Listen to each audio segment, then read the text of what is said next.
Letter written on February 2nd, 1836. And this is a letter from James Bowie to Governor Henry Smith. What he says is, the salvation of Texas depends in great measure in keeping Behar out of the hands of the enemy. It serves as the picket guard, and if it were in the possession of Santa Anna, there is no stronghold from which to repel him in his march towards the Sabine. Colonel Neagle and myself have come to the solemn resolution that we would rather die in these ditches than give it up to the enemy.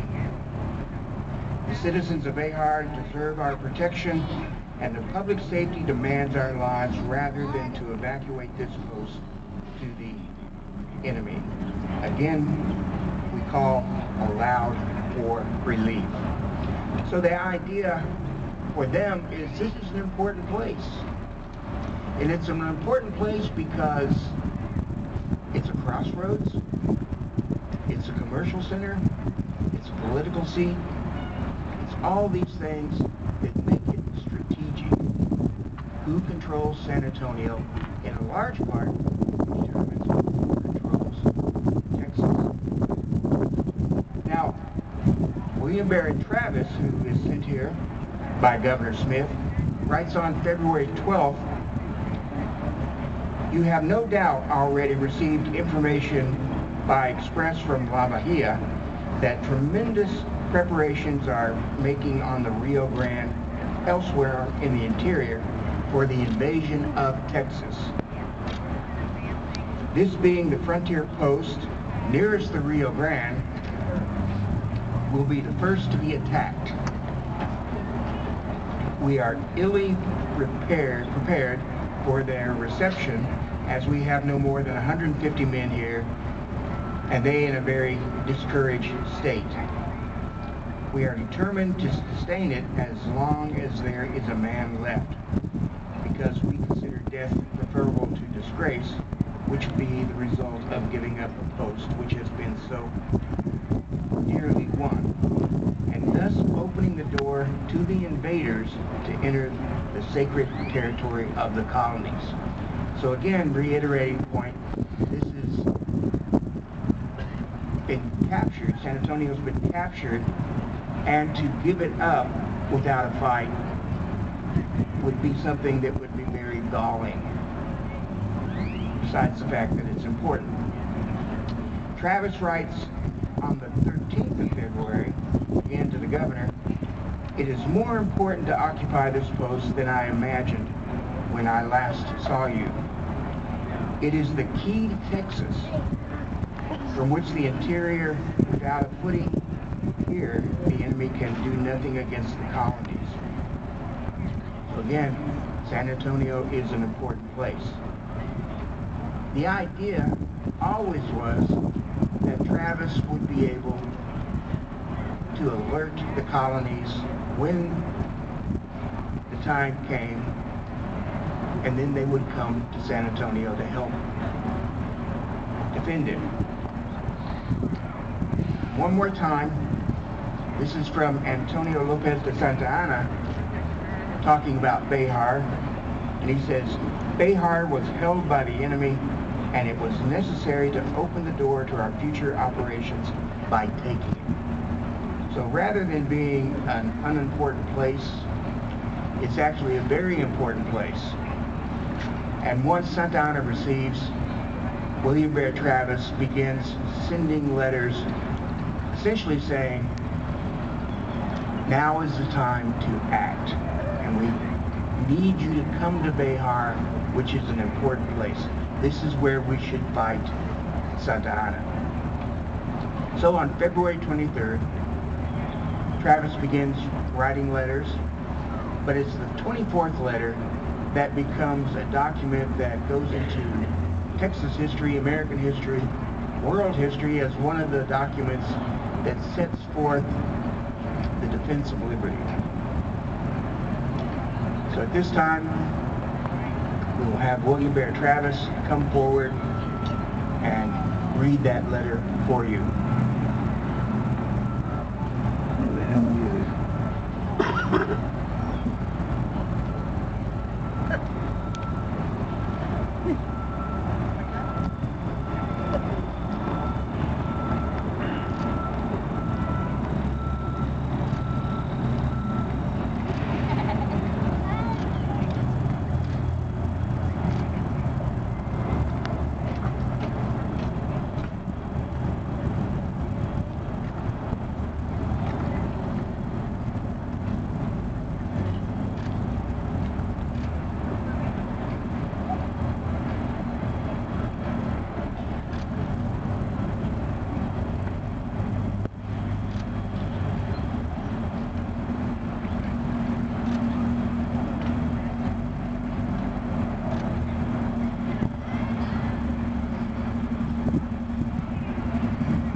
Commandancy of the Alamo, Barret, February 24th, 1836. To the people of Texas and all the Americans in the world, fellow citizens and compatriots, I am besieged by 1,000 or more of the Mexicans under Santa Anna. I have sustained a continual bombardment and cannonade for 24 hours and have not lost a man. The enemy has demanded demanded a surrender at discretion. Otherwise, the garrison are to be put to the sword if the fort is taken. I have answered that demand with a cannon shot, and our flag still waves proudly from the walls. I shall never surrender or retreat. Then I call on you in the name of liberty and patriotism and everything dear to the American character to come to our aid with all dispatch.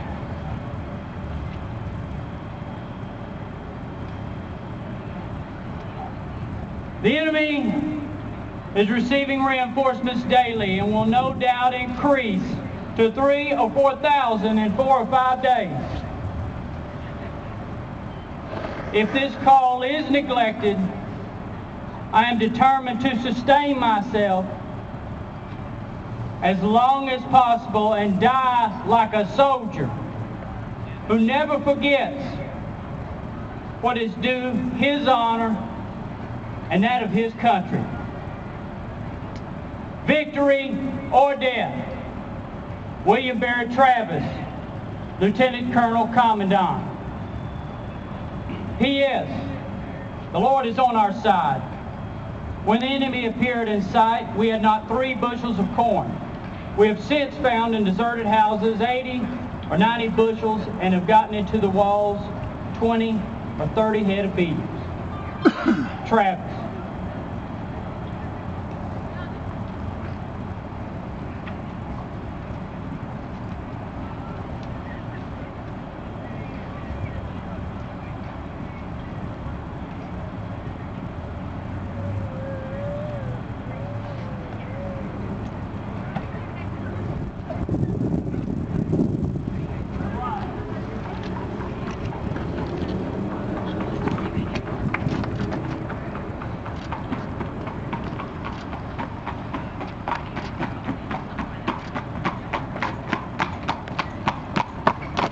God bless you, Madam.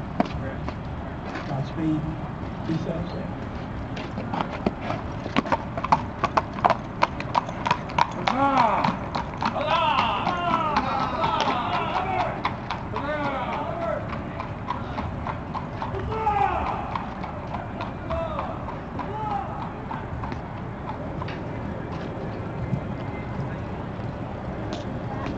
I'm Doug McDonald, the CEO of the Alamo. We appreciate your coming here and being with us this morning.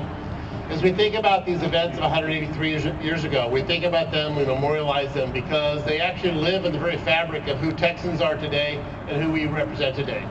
So we hope you take this day and you enjoy the wonderful program we have for you, the living history behind the church. Gary Zalobi, who's one of the world's best artists around the Alamo history, behind you. And think about this day in a very special way and recognize that as you walk through the archways of this church behind me, as you walk through those archways of that church, these are the same archways that Bowie, Crockett, and 180 plus men walked through, Susanna Dickinson and the family. Through those very portals, history happened. These are the same portals we walk through today. So let us be committed to that history, to sharing that history, and to having that history live in the hearts and the minds of Texans and people around the world forever. Thank you.